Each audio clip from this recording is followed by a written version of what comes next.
try to learn and understand. I held in a trap. Wish I knew you folk. Live long on the land. Never took much when you went on the land. Swear you could survive with your bare hands. Bare hands. Bare hands. Oh, right on. Looks like I got a Wolverine in my Wolverine set here. Baited with a 330 Connie bear. Oh, that's a fisher. That looked like a Wolverine there. I was just driving by and I seen black, huh? Like the back part looks so like Wolverine-y. I come a little closer and I see the long tail on him. So this set here, I baited this with a beaver carcass and a 330 Connie bear. I'm trying to target Wolverine. So this is good. You know, it's been a few days since I harvested any fur. The trap line's been a little bit slow lately, so this is just great. It's good. The fisher, I think they sell for $80 to $100 in the auction house. I'm not too sure because I always sold mine locally. I don't get a whole lot of fishers in this area. You know, 2 a year in my area, you know, that's a lot. You know, some winters I won't even see a fisher track. So this is good. We'll get this guy out of here and we'll have a look at him. Oh yeah, that's a big fisher too. This must be an adult. Looks like a male, big male fisher. 330 Connie bear, beaver meat for bait. Now I don't have another Connie bear to reset in here. All my Connie bears are already set, so I cannot remove this fisher out of this Connie bear until I thaw him out. You see, when the trap springs, it's such a powerful trap, it squishes the animal and it binds right into their flesh. So in order to take the trap off, he's got to be fully thawed. If I tried to take this trap off right now, it would damage the fur. Fur would be frozen on the trap, you know. So it's best to get him, thaw him, and when he's fully thawed, before you're going to skin him, or once he's thawed enough to remove the trap comes off. Then you knock the bark off him, get him fleshed and stretched. Then in a couple days, he's ready to get sent off to the auction house. So this is good. Nice fisher on here. He does kind of resemble a Wolverine, you know. If you look at the color of the fur, you know, it's the back fur looks kind of similar. Of course, Wolverine hair is a lot thicker than this, a lot longer. But you know, that's why I thought Wolverine right away, you know. One big old fisher. They smell like musk. They smell kind of like a weasel or a Wolverine would. I'm pretty sure the fish are part of the weasel family. I might have to double check on that, but so that's good. Yeah, I could really smell him, you know, like just even from holding him this close, I could smell the musk on this guy. So they're quite the animal though, you know, really sharp claws on them. You know, that's made for climbing trees, like they're long and sharp. I think the fisher's main diet is squirrels. So you could find fisher in heavily populated pine areas, spruce areas, I think. It's pretty much just like a big weasel. Looks like a big marten pretty much. Kind of the same, like the tail's kind of the same, long haired, dark colored. They climb trees and you know, they're quite the animal, these fisher. The fisher I caught was in a 330 dyed white Connie bear. I made that set for a Wolverine. It was a Wolverine set. I baited it with beaver meat. I threw a beaver carcass in there. When I pulled up to that set, I actually thought it was a Wolverine because the fish are pretty similar to the Wolverine. So at first I was all happy. I figured it was a Wolverine in my Wolverine set. So when I went down, picked him up, I noticed that it was actually a fisher. I don't catch too many fishers. That was probably the 4th one I've caught on my trap line in my life. I'm pretty happy to catch one on my trap line. It's nice to be catching different kinds of animals, you know, so this is great. It's a pretty good day. He goes in the fur harvester's bag.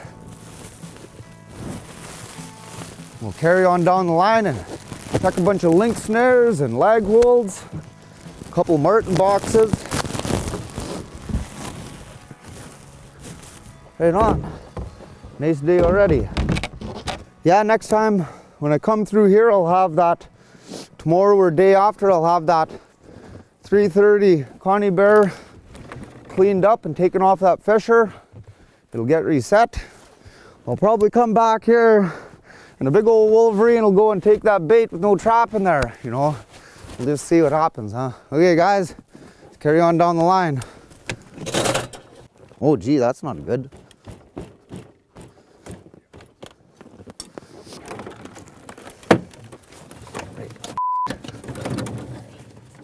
Fur Harvesters NWT wouldn't be possible without Fur Harvesters Auction, selling your fur to the world. Buffalo Airways, the home of the ice pilots. All internet equipment was brought to you by Cascom and Galaxy Broadband, and cruise accommodations were provided by Greenway Realty. My rewind's really acting up on this Bravo. A couple of the bolts jiggled out of it. So, you know, Bravos are been having trouble here this year, over and over, just little troubles. You know, I wrecked the frame on one, I busted handlebars on another one. You know, I've been limping home more than once. You know, it's kind of frustrating because I'm gonna end up a ways down my line and this is gonna happen, and then, you know, well, grab your tea thermos and start walking, you know. That's about all you can do, really. So let's see. Yeah, see, that rewind, the bolts all jiggled right out of there. And it's, so what I'm gonna have to do here, you see these bolts, they're, 3 of the bolts fell out, all the bottom, and jiggled around so much. When I pull, the rewind jumps out of place, the teeth aren't biting on it. So I'm gonna have to get a pole or something and put some force on the cover of the rewind, and hopefully I could get her going and limp back home like that. If that don't happen, I'll have to take that case off and I'll have to wrap a rope around and start it.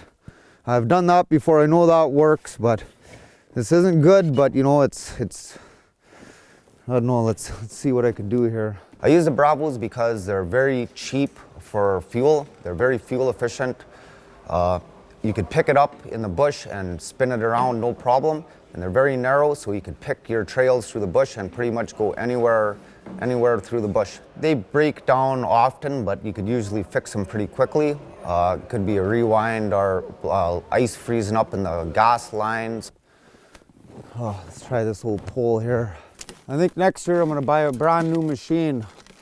I'll take all my fur in, and after the auction, I might have to invest in a new machine because, you know, I'm really pushing my luck lately, you know, like I got all these Bravos and I'm swapping parts back and forth, and I put, you know, trying to make a good one out of junk. You know, I got 5 beaters.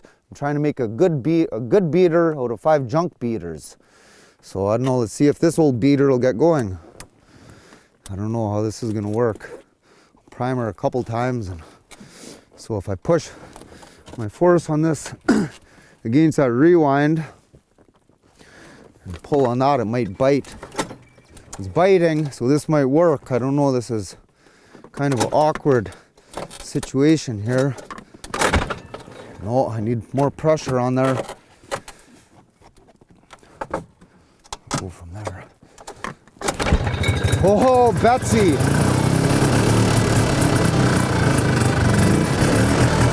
Okay guys, carry on down the line before she quits.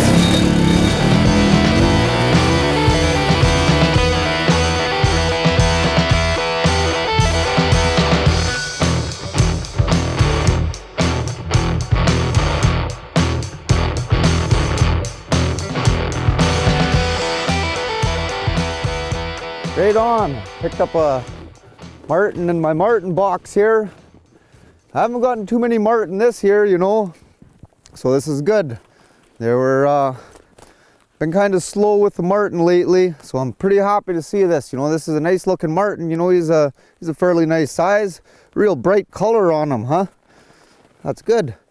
This marten box here that I caught him in, this was one of my older marten boxes, and the trap is actually, or the box is a little bit big for the trap, and the weasels go in. So this marten box, I don't know, I made it like 10 years ago. All my newer boxes, of course, you know, they're a lot smaller and made to fit just right. So it's good. I'm happy I reset this marten box. You know, I wasn't even gonna put a trap in here this year. I was like, I don't use that old box, you know. So it's good. I was coming by, I said, why not? So I threw some bait in there and trapped her, and this is just great. It's a nice looking marten there. You see I caught him pretty far back on the end. You know, that's from this trap shooting out of that box. So he probably got in there, and when he triggered the trap off, he has probably had both his front feet in this trap. And this trap actually shoots out of the marten box. The springs actually, when they open and they hit the side of the box when it opens, and the trap actually shoots out. And these traps shoot pretty far. You know, they shoot like right to the end of the chain. They'll shoot 2-3 feet right out of this box. So that's another important thing, you know, don't work directly in front of them. So this is good. This is a nice marten here. This one here, I just had a chunk of link meat in it and some whitefish. And I think I used marten magic on this set. So this is good. You know, this marten is gonna look pretty cool hanging in my shed with the rest of them. Right on. It's a good day. Yeah, another marten. Too bad I didn't have about 20 or 30 of these. They fetch real good money too in the auction house, you know. So, right on. Nice big pine marten. I think the darker ones are worth more than the lighter ones. I think that's what someone told me earlier.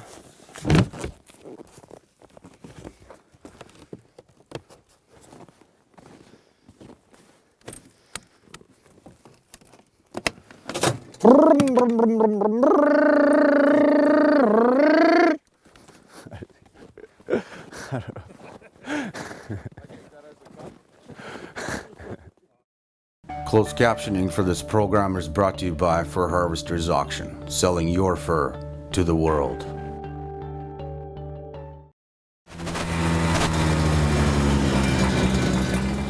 Oh, picked up a nice link in my simple trail set here.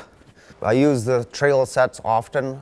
You just make a trail in the bush, put a link snare on it. You don't need bait for that set at all. The lynx will be walking by and they'd think it was like just a rabbit trail. All I did for this set, I cut this trail with my machete in the thick bush and put a snare on the trail. We know lynx, they just love following trails. So he was probably just walking down and he's seen this and thought he would go down this big glorified rabbit trail, and he's going down it, hits my snare.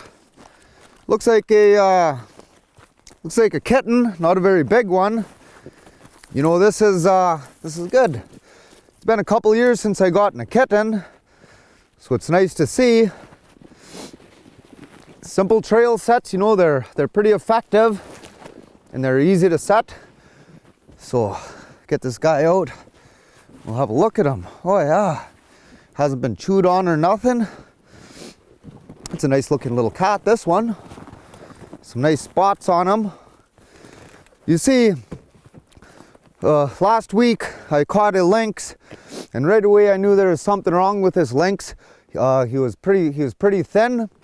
I could feel this lynx ribs, and I could feel the backbones, his hip bones were actually sticking out. So right away, when I took him out of the snare, I knew that this lynx something was wrong with him. I thought it could have got wounded, and it just couldn't catch enough food to feed itself, maybe from fighting or whatever. So now I check these lynx. First thing I do now in the back of my head, you know, I always like, when I pull up, I get a link, I'm like, okay, well, hopefully it's not like the one that I caught last week, not a sick one, huh? So I always look at him and observe him just a little bit more, you know. This link that the one that I caught last week there, the skinny one, I knew right away there's something wrong with it. He was in a snare, so I thawed him out and I started skinning him. And in the back, like this link was in a snare. So on the back foot where I made my first cut, I see his meat was red and his veins were red. So I knew something was wrong. It's like, it kind of looked like bruising, but it's like it was snared. You know, there should be no bruising at all on this animal. So I skinned it as far down to the belly. I did both sides. I got him down halfway, and the meat is like red meat, like a big red beef steak, you know. And you know, lynx meat isn't red. Lynx meat is like the color of chicken meat, or you know, like a chicken breast, like a white gray color. So I knew something was real sick with this animal. I get down a little bit farther on him, on his belly. He had like a green cyst, and there's all his veins, like it was something in his blood, poison in his blood. So I brought the lynx to Arrowhead. You know, I want to know what's wrong with this lynx here. You know, like why is there a sick lynx on my trap line? I probably skinned over 200 lynx in my life, and never once have I ever caught a lynx like that. So I brought him in, and I want to get some feedback on that and see what was wrong with this lynx. You know, it would be pretty scary if I caught another one like that, or if every 3 or 4 lynx were something like that. So when I get the results back here, I'm hoping it was something simple. You know, I don't know, I'm not a doctor or anything, but I'm hoping it was like maybe cancer or something like that. Like, last thing we need is some disease coming through. So I'm pretty positive it was something simple. Hoping it wasn't a disease. I probably snared over 200 lynx in my lifetime, or trapped over 200 lynx. That was the first time I ever got a bony lynx or a sick lynx, and that was the first one I ever seen that was something was wrong with him.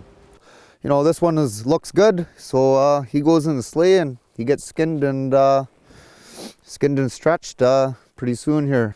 Okay guys, let's carry on. The lynx population, it's in a cycle. I believe it's a 7-year cycle. When the rabbits get overpopulated, they get sick, they die off. The lynx also die off with wild rabbits. They follow their cycle as well. If there's not enough food to support the population, they die off. They abort their young. So if a high population of rabbits, you'll have a good strong population as lynx as well. You got a low population of rabbits, well, you got a low population as lynx as well. A couple of years back, for 3 years, I never caught a kitten lynx. So they were on their low end of their cycle. So they were aborting their youngs. I actually went down my trap line one time and found a small kitten that was killed by another lynx. It had puncture marks on the top of his head, and it was a young cat. So I picked that cat up and I skinned him and sold him.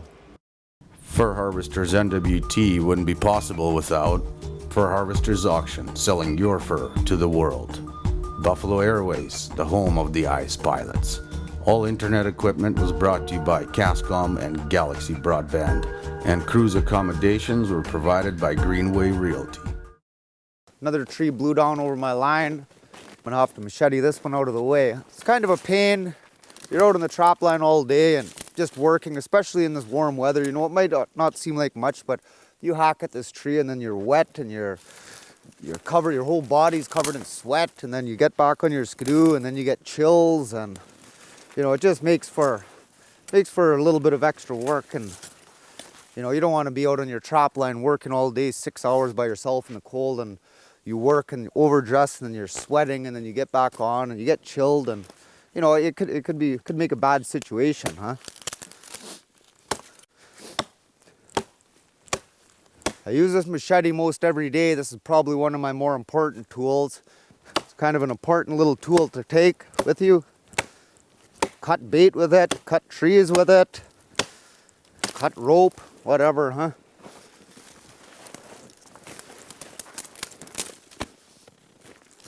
So it doesn't take much. You get all sweaty and wet, and it's warm out now, and the sun goes down in an hour and then it cools off, you know, and then you start getting chilled, start getting cold or whatever, you know, and then you got the potential to get hypothermia could kick in those sort of situations. You know, you're out in the winter time and you have to stay dry, you know, dry feet especially too, but you know, gotta try and stay as dry as you can. And you want to be comfortable too throughout the day, you know. You don't want to be going down the trap line and all sticky and greasy from sweat, and it just makes for a rough day, huh? So like, just this little job here, I'm already starting to sweat. It don't take much, but so you got to be real careful, you know. You can't just head out in the morning First of all, every day, I don't know what to expect. I don't know what's gonna happen, you know. I wake up in the morning and just go with it, because that's all you can do, huh? So just be prepared.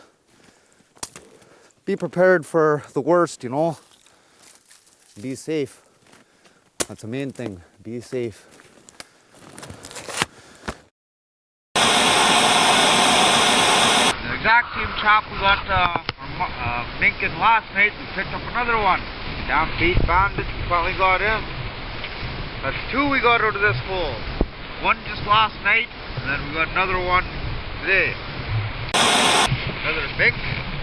He's pretty frozen, so he was probably caught last night. Probably shortly after we reset it. Probably, yeah, right after we reset it.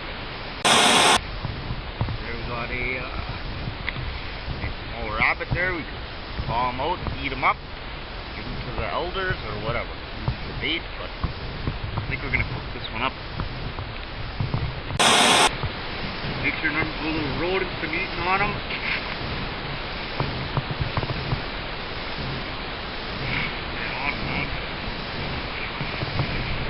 This is a big pot, this one. Next shot. Big one now. Right on.